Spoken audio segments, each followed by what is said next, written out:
சமீபத்தில் ஒரு மேடையில் இளையராஜா அவர்கள் எழுதிய புத்தகத்தில் இருந்து ஒரு கேள்வியை கேட்டார் நடிகர் பார்த்திபன் அவர்கள். என்ன இது, என்ன எழுதியிருக்கீங்க, ஏன் இப்படி என்று சொல்ல, என்ன படி என்றார் இளையராஜா அவர்கள். நான் எல்லோருக்கும் இசையை தந்தேன், இசை எனக்கு என்ன தந்தது என்று எழுதியிருக்கிறீர்களே, இது தவறு இல்லையா?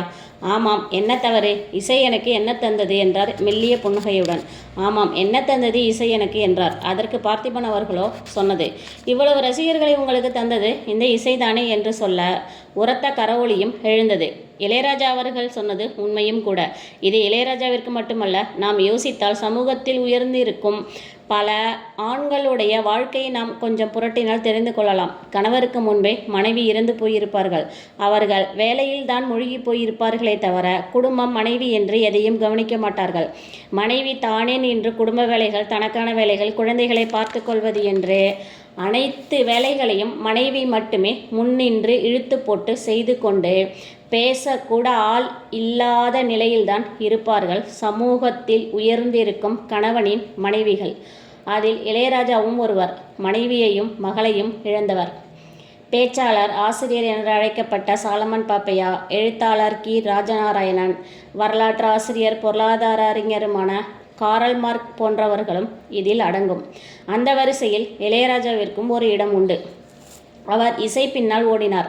இளையராஜாவின் தம்பி கங்கை அமரன் கூட பல பேட்டிகளில் கூறியிருக்கிறார். எங்கள் அண்ணன் பணம் வந்த பிறகு உறவுகளை விட்டுவிட்டார், எங்களை சேர்த்துக்கலை என்றார். ஆனால் இளையராஜாவிற்கு தெரிந்ததெல்லாம் இசைதான். ஜெயிக்க வேண்டும் என்ற எண்ணம் மட்டுமே அவருள் ஓடியது. தமிழ், தெலுங்கு, கன்னடம், மலையாளம், ஹிந்தி, ஒரிசா, மராத்தி போன்ற 1500 படங்களுக்கு மேல் இசையமைத்த, அதுவும் உலக அளவில் இசைஞானி இளையராஜா மட்டும்தான். நாட்டுப்புற இசை, கர்நாடக இசை, மேற்கித்திய இசை என அனைத்தையும் இசைஞானியின் குருவான தன்ராஜ் மாஸ்டரிடமிருந்து கற்றுக்கொண்டார்.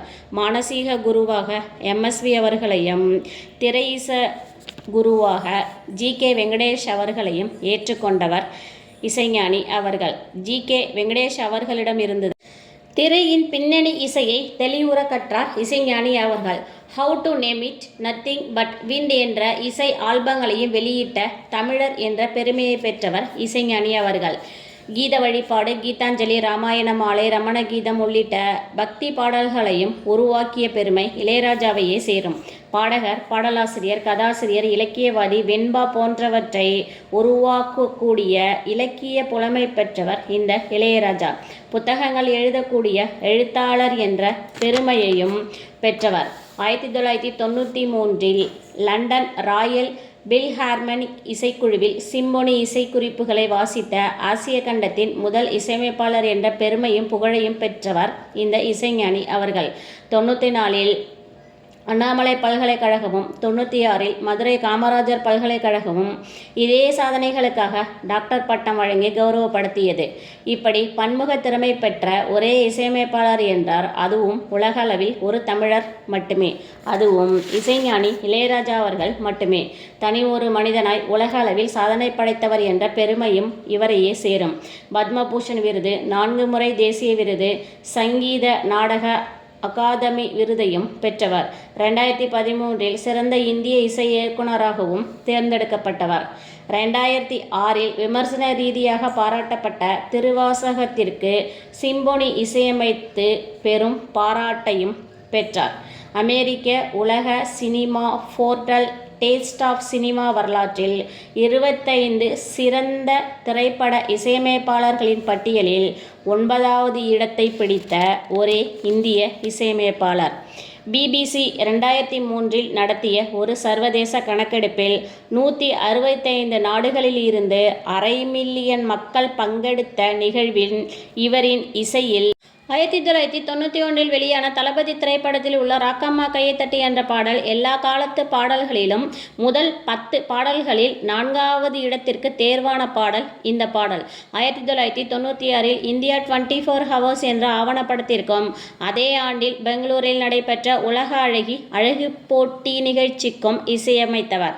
நாயகன், தேவர் மகன், அஞ்சலி, குரு, ஹேராம், சுவாதி முத்தியம் போன்ற படங்களில் இசையமைத்ததற்காக ஆஸ்கருக்கான பட்டியலில் இடம் பிடித்தன. இருப்பினும் இசைஞானிக்கு ஆஸ்கர் விருது தரப்படவே இல்லை. நமது மகாத்மா காந்தி இருக்கார்ல, அவருக்கு அமைதிக்கான நோபல் பரிசு பட்டியலில் 6 முறைக்கு மேல் பரிந்துரை செய்யப்பட்டது. இருப்பினும் நோபல் பரிசு கமிட்டி வருத்தம்தான் தெரிவித்ததே தவிர மகாத்மா காந்தி அவர்களுக்கு அமைதிக்கான நோபல் பரிசு தரவே இல்லை. அதுபோலத்தான் இளையராஜா அவர்களுக்கும் ஆஸ்கர் விருது பலமுறை பரிந்துரைக்கப்பட்டாலும் தரப்படவே இல்லை. தனிப்பட்ட முறையில் பஞ்சமுகி என்ற இசை அமைப்பை உருவாக்கிய பெருமையும் இளையராஜா அவர்களையே சேரும். இந்த திரைப்பட இசையை தாண்டி இசைஞானி அவர்கள் ஒரு ரியல் ஜெர்மனி தம்பதியர்களின் வாழ்க்கையில் கனெக்ட் ஆனார். அவர்களின் கடவுளாகியும் போனார். இளையராஜாவும் இளையராஜா இசையமைத்த தெருவாசக சிம்பொனியும். 8 மாத கர்ப்பிணி, வயிற்றில் சிறிய அசைவு கூட இல்லை. புகழ்பெற்ற ஜெர்மனியில் பெர்லின் மருத்துவமனைக்கு சென்று சோதனை செய்த போது, அதாவது பலதரப்பட்ட சோதனைகள் நடந்தது. காரணம் தெரியவில்லை. குழந்தைக்கு அசைவே இல்லை. ஆனால் குழந்தைக்கு உயிர் உள்ளது என்று மருத்துவமனை குழப்பமான செய்தியை சொல்லி அனுப்பி அவர்களை வீட்டுக்கு அனுப்பி வைத்தது. பிறகு சில மருத்துவர்களை சந்தித்து சோதனை செய்த போதும் உயிர் உள்ளது, அசைவு இல்லை. என்ன காரணம் என்று தெரியவில்லை என்றே பலதரப்பட்ட மருத்துவர்களிடமிருந்து பதில் வந்தது. இதற்கு மேல் முடியாது என்று நம்பிக்கை இழந்து போன தம்பதியர்கள் மன அமைதிக்காக ஒரு நாள் இளையராஜாவின் திருவாசக இசையை ஓடவிட்டு கேட்டுக்கொண்டிருந்தார்கள் அமைதியாக. ஆச்சரியம்தான். அடுத்த சில நிமிடங்களில் கர்ப்பிணியின் வயிற்றில் சிறு அசைவை உணர்ந்த மனைவி கணவரிடம் சொல்ல, மகிழ்ச்சியடைந்த கணவரோ, தம்பதிகள் இருவரும் இசைத்தட்டை நிறுத்திவிட்டு அசைவை உணர நினைத்தனர். அப்பொழுது அசைவு இல்லை. மீண்டும் இசைத்தட்டை ஓடவிடவும் அசைவு ஏற்பட்டு ஆச்சரியத்தை தந்திருக்கிறது.